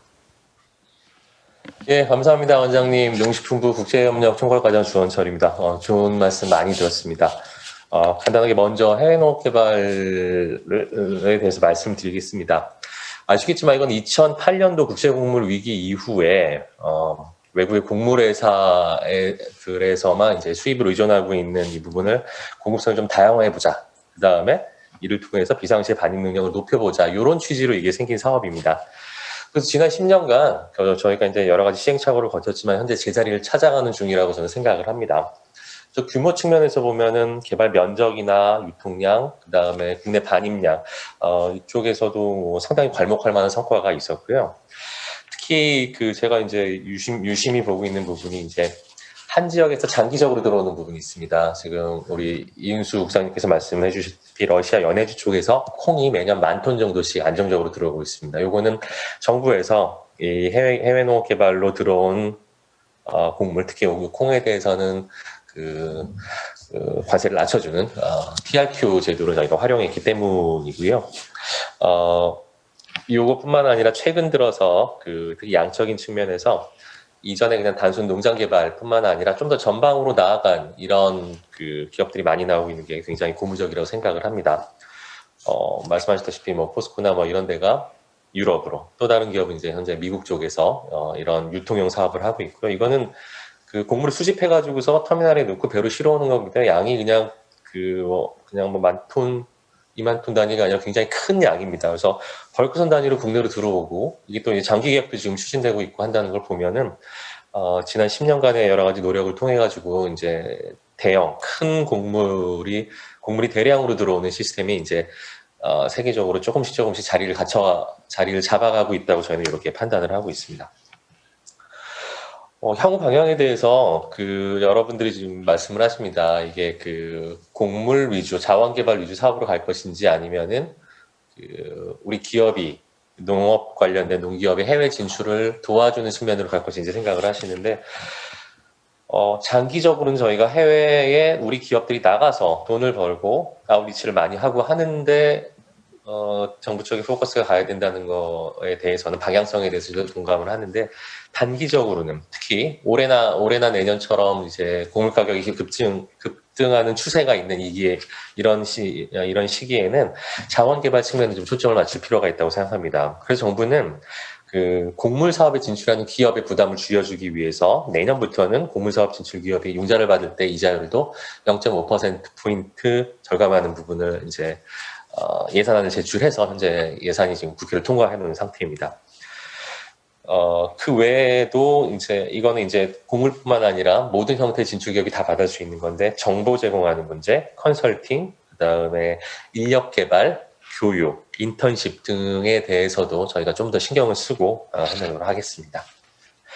ODA 부분도 간단히 좀 말씀드리겠습니다. 이게 농업농촌 개발이 10년 남짓 저희가 해서 양적이나 질적으로 이제 큰 성장을 이루었는데, 요거는 단순히 저희가 그냥 어디에다 뭘 갖다 준다 측면을 되는 게 아니라 세계 전체적으로 현재 유엔에서 얘기하고 있는 지속 가능한 개발 목표, 그중에서 특히 빈곤 퇴치나 기아 해소에 국제사회의 일원으로 저희가 기여하고 있다는 부분이 굉장히 중요하다고 생각을 합니다. 지난 10년간 있었던 걸 가지고 이제 제가 생각을 해보면 크게 두 가지를 볼 수 있을 것 같습니다. 첫 번째가 규모와 효율성인데요. 저희가 이제 지금 느끼고 있는 거는 저희 부서 단독으로 이렇게 가는 형태로서는 역시 규모의 한계가 있다. 이를 극복하기 위해서는 몇 가지 방법이 있겠지만 가장 먼저 돼야 될 거는 유관기관과의 협업입니다. 저희가 밸류체인의 모든 부분을 다 ODA로 들어갈 수 있지 않기 때문에 그 후방 부분에서 종자라든가 기술이라든가 이렇게 하는 부분, 그 다음에 생산 이후에 있는 유통이라든가 소비자에 관련된 부분, 이런 부분을 다른 부분을 담당하고 있는 유관부처와 같이 해나갈 필요가 있다고 생각을 하고요. 두 번째로는 부처만의 정부 사이드에서 나가는 것뿐만 아니라 소위 민관 협업, PPP, Public Private Partnership 방식으로 아까 말씀드렸던 비어있는 그 밸류체인의 부분을 채우는 작업도 저희가 같이 해야 된다고 생각을 합니다. 그래서 뭐 종자나 농기계 같은 그 전방 기업 또는 뭐 그냥 마트나 여러 가지 이제 후방 기업, 그다음에 식품 기업까지도 저희 전체 틀 안에서 같이 생각을 해볼 필요가 있다고 생각합니다.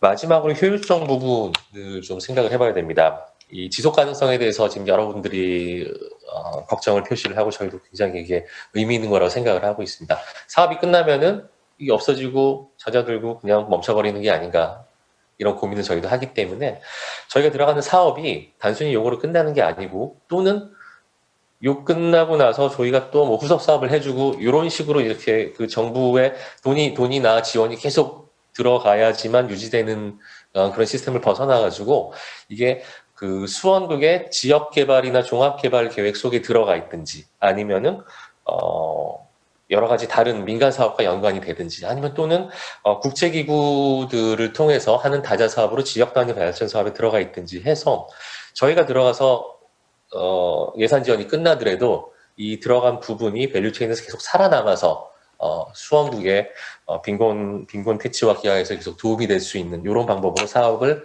기획하고 설계하고 평가해 나갈 계획을 갖고 있습니다. 간단히 말씀드렸습니다. 감사합니다.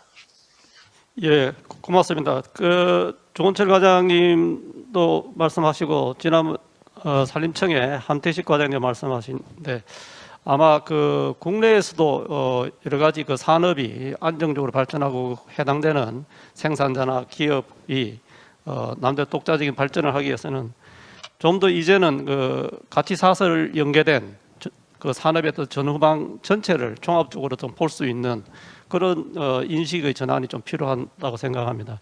그래서 특히 이 과정에서 PPP, 그 공공민간의 협력 사업이 매우 중요하다는 것을 강조를 했는데 아마 이 부분은 뭐 수산업도 마찬가지라 생각이 듭니다. 그래서 그 과정에서 처음에는 좀 생산 쪽에 강조되다가 물류 유통이라든지 교육 분야가 강조되고 하듯이 또 그리고 이제 유통 과정에서도 특히 해외 곡물 수입 같은 경우는 반입의 과정에서 여러 가지 정치적 문제도 있지만은 또 다른 어떤 그 뭐랄까 반입의 어떤 물류 체계 속에서의 어떤 또 우리가 보완해야 될 게 많은 것 같습니다. 그래서 그런 부분을 좀 더 종합적으로 주원철 과장님도 그렇고 다른 토론자분도 말씀하신 것 같습니다. 지금까지 그 네 분의 그 토론에 대해서 혹시 발표자분께서 좀 첨언하실 게 있으면 한 1분 정도씩 그 발언할 기회를 드리는데 혹시 어느 분이 먼저 말씀하시겠습니까? 예, 발표 순서대로 가면 1분씩 말씀해 주시죠. 예, 농림축산식품부의 우리 이제 조은철 과장님 그리고 이제 해연업자원개발협회의 이현수 국장님 좋은 말씀을 해주셨습니다. 이제 장기적으로 해연업자원개발 사업이 장기적으로 이제 해외 진출 기업들의 그들이 현지에 가서 수익을 올리고 자원을 이렇게 확보하고 하는 이제 해외 진출 지원을 통해서 활성을 한다라고 하면 단기적으로는 이제 우리가 해외 공급 기지 기반 구축을 통해서 이제 국내 부족한 부분 식량이라든지 사료 곡물 이런 부족한 부분들을 확보하는 방안에 이제 집중을 이제 하려고 합니다. 한다라고 하면 저희 연구원 저희 연구진 측에서 이제 할 수 있는 최선의 방법은 이제 농림축산식품부나 이제 그 사업을 수행하는 그 기관에서 최대한 어떤 그 정확한 어떤 정책 결정을 내리기 위해서 저희들이 실태, 현재 해외 진출해 있는 기업들의 운영 실태, 사업 실태, 그들이 가지고 있는 문제점 이런 것들 그런 것들을 좀 더 정확하고 구체적으로 이제 파악을 하고 분석을 해서 이제 정책 결정을 할 수 있는 좋은 그 어떤 자료를 제공해 주는 것이 저희들의 역할이라고 생각합니다. 예, 이상입니다. 예, 그러면 그 바로 이어서 한덕훈 센터장님. 예. 그 토론자분들 그 말씀 잘 들었고요. 오늘 이 세션을 통해서 그 농업 분야 또 산림 분야에서도 역시 그 해양수산 분야하고 아주 유사한 고민들을 역시 계속 해주시기 때문에 오늘 말씀 주신 부분들에 대해서 이제 저 개인적으로 많이 좀 배운 것 같습니다. 그래서 해외 농업 진출이라든지 이런 부분들도 또 수산 쪽에서 해외 수산 자원 확보라든지 또는 양식업 진출이라든지 기자재 진출 이런 측면하고 관련돼서 여러 가지 좀 시사점을 얻은 것 같고요. 또 OD 측면과 관련해서 계속 말씀 주셨다시피 지속 가능성이 문제가 되는데 그런 것은 역시 가치사슬 좀 부응을 한다는 측면에서 전후방 사업들과도 계속 연계를 해놓은 그런 사업들을 발굴하는 측면과 가장 또 연계가 될 것 같습니다. 그래서 오늘 그 세션을 통해서 오히려 저 개인적으로 많이 배운 것 같습니다. 예, 감사합니다. 예, 바로 이어서 김준익 차장님 말씀해 주시죠. 네. 그 주원철 과장님도 말씀해 주셨지만 유관기관 협업이 요즘에 중요한 것 같습니다. 단독으로는 하기에 좀 한계가 있고요. 예산도 그렇고. 그래서 아까 또 해외농업개발협회 이윤수 국장님도 저희 협의체 구성에 이제 해외 진출 기업 또 이제 참여할 수 했으면 좋겠다. 그런데 지금 농식품부에서 해외 진출 기업 협의회라는 걸 해서 또 민간 협력 사업을 발굴하고 하고 있습니다. 그래서 이제 이런 ODA 플랫폼을 구축해서 같이 좀 진행했으면 좋겠고요. 이제 또 서로 말만 하면 안 되니까 기관별로 조금 이제 MOU 체결이라든지 이런 이제 행정적인 사항도 좀 필요할 것 같고 끝으로 또 이제 저는 오늘 와갖고 이제 해양과학기술원 발표도 들어보고 했는데 저희 공사가 또 이제 어촌, 어항 쪽 국내 사업을 많이 하고 있습니다. 해외 사업도 좀 하고 있는데 앞으로 ODA 사업 하시면서 저희 공사에 그 박준용 센터장님도 계시지만 전문가가 많이 있습니다. 그래서 앞으로 하실 때 저희도 같이 협업해서 협력할 수 있었으면 좋겠습니다. 예, 감사합니다. 예, 저희들에게 주어진 시간이 아마 거의 다 된 것 같습니다. 비록 이 짧은 시간이지만은 세 분의 발표와 네 분의 토론 과정 속에서 농림해양수산 분야의 국제개발 협력에 대한 중요한 어떤 포인트를 잘 점검하고 또 앞으로 협력과 연대를 통해서 보다 좋은 성과를 낼 수 있는 이런 계기가 된 것 같습니다. 시간이 다 됐기 때문에 제가 뭐 폐사라고 할 수 있는 마무리 말씀을 드리면서 앉은 자리에서 좀 마무리 말씀을 드리겠습니다. 오늘 농림해양수산 분야의 컨퍼런스 세션을 통해 많은 좋은 의견을 제시해 주시고 토론해 주셔서 감사드리고 특히 코로나 상황에서도 몇 분 현장에 참여해서 끝까지 경청해 주시고 특히 우리 형사정책연구원의 우리 한인섭 원장님 오셔가지고 열심히 듣고 계신데 고맙습니다. 오늘 논의된 해외 농업 개발 분야의 정책 지원 방안 그리고 해양수산 분야의 국제협력의 방향 그리고 ODA 사업의 지속 가능성 제고를 위한 기관 간의 협력 방안은 한국 농림해양수산 분야 국제개발협력 사업의 새로운 미래지향적 비전과 전략을 정립하는 데 기여할 수 있을 것으로 생각합니다. 코로나19로 인해 여러 기관들에서 이 많은 사업을 함께 추진하면서도 어려움도 겪고 있는데 함께 이런 노력을 하고 있어서 저는 매우 오늘 기쁘게 생각합니다. 오늘 논의된 내용을 바탕으로 어려운 상황 속에 농림해양수산 분야 국제협력 유관기관 간의 협력과 연계 사업의 발굴 그리고 의욕적인 추진을 통해서 보다 활성화된 성과가 있기를 기대합니다. 오늘 이 컨퍼런스 세션을 이것으로 마무리하도록 하겠습니다. 고맙습니다. 네, 토론에 참석해주신 분들께 감사드립니다. 네, 연단에 계신 분들께서는 저희 바로 사진 촬영을 위해서 앞쪽으로 한 줄로 서주시면 바로 사진 촬영 진행하도록 하겠습니다. 그리고 온라인으로 참석해주신 분들도 함께 사진 촬영이 가능하시면 참여해주시면 감사하겠습니다.